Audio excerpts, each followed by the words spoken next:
Lectura de la carta del apóstol San Pablo a los Romanos. Hermanos, sabemos que hasta hoy la creación entera está gimiendo toda ella con dolores de parto. Y no solo eso, también nosotros que poseemos las primicias del Espíritu, gemimos en nuestro interior, aguardando la hora de ser hijos de Dios, la redención de nuestro cuerpo. Porque en esperanza fuimos salvados. Y una esperanza que se ve ya no es esperanza. ¿Cómo seguirá esperando uno aquello que ve? Cuando esperamos lo que no vemos, aguardamos con perseverancia. Pero además el Espíritu viene en ayuda de nuestra debilidad, porque nosotros no sabemos pedir lo que nos conviene. Pero el Espíritu mismo intercede por nosotros con gemidos inefables.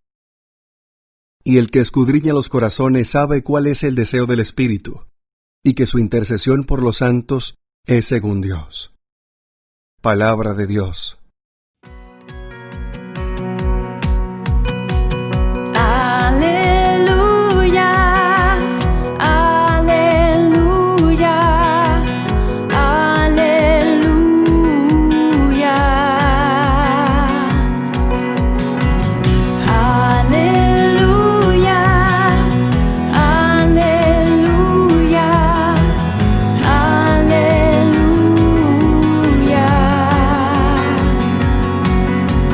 Gracias al Señor porque es bueno, porque es eterna su misericordia.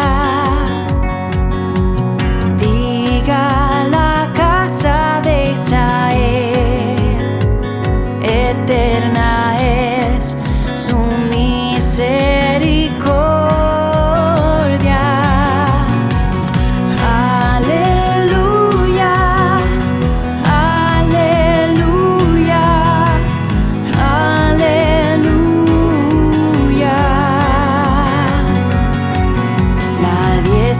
Del Señor es poderosa,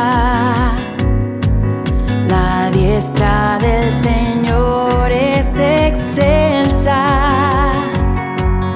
No he de morir, viviré para contar las hazañas del Señor.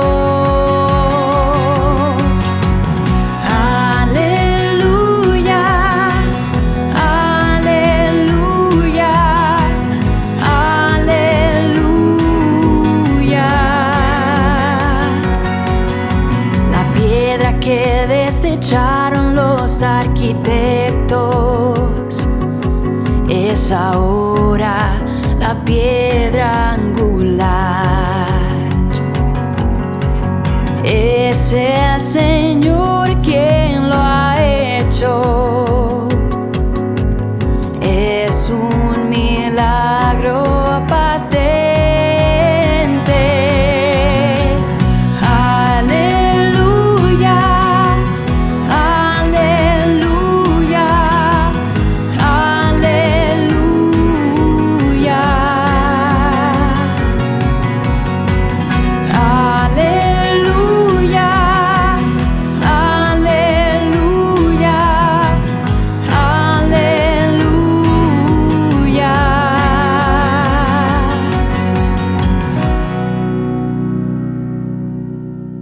Evangelio.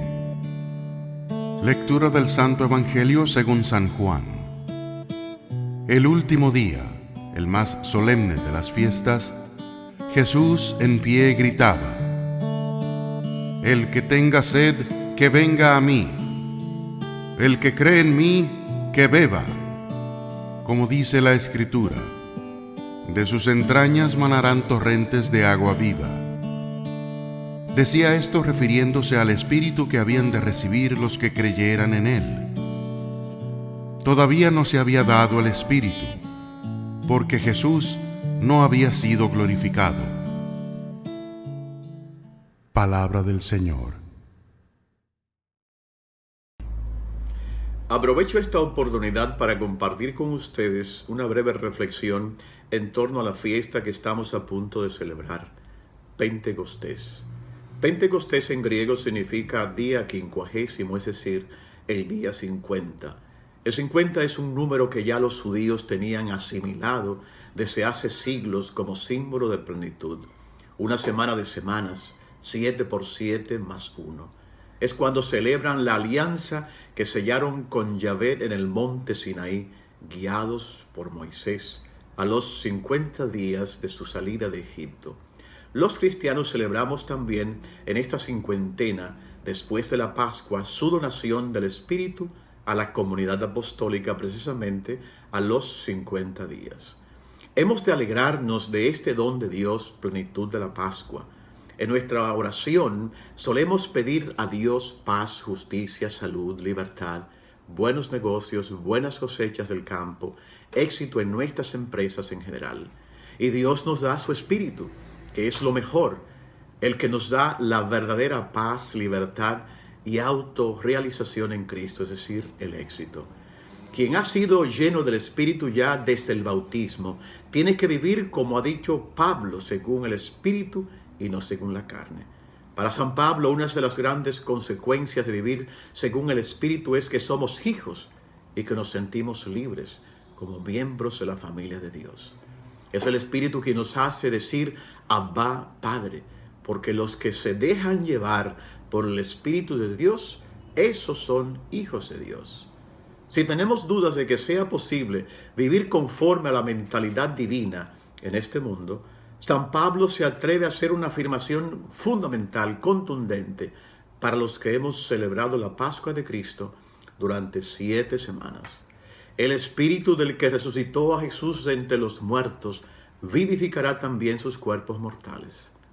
La misma mano poderosa de Dios que sacó a Jesús de entre los muertos puede hacer que también nuestra persona, nuestra familia, nuestra comunidad, a pesar de ser débil y pecadora, sea transformada en luz y gracia.